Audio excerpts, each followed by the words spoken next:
My name is Matt Erlandson. I'm the Director of North American Accounts. I've been in the company for right around 5 years and originally hail from Watertown, South Dakota. So just a hop, skip, and jump down the interstate there. So Fantastic. Well, as we were leading up to this first webinar over the last couple of weeks, we were talking about different content, different topics that we'd be covering.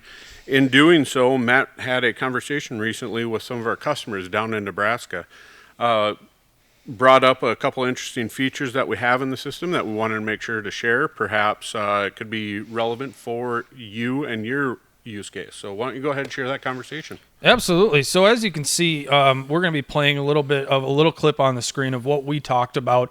A gentleman down there had a small issue with overlapping. So he had 5 different locations, and he was trying to figure out where the overlap was that was inside of his company, where he was going out too far to spray or delivery or anything like that. So we actually came up with a conclusion and set up 5 geofences and 5 different of his locations, up to 50 miles on the geofence.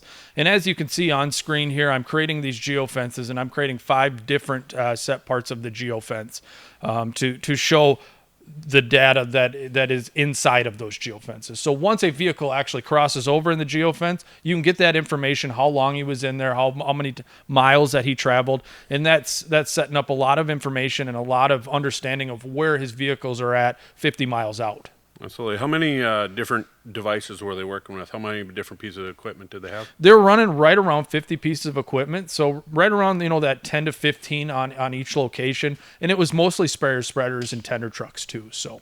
Absolutely. And what kind of results did they get after running this for some time?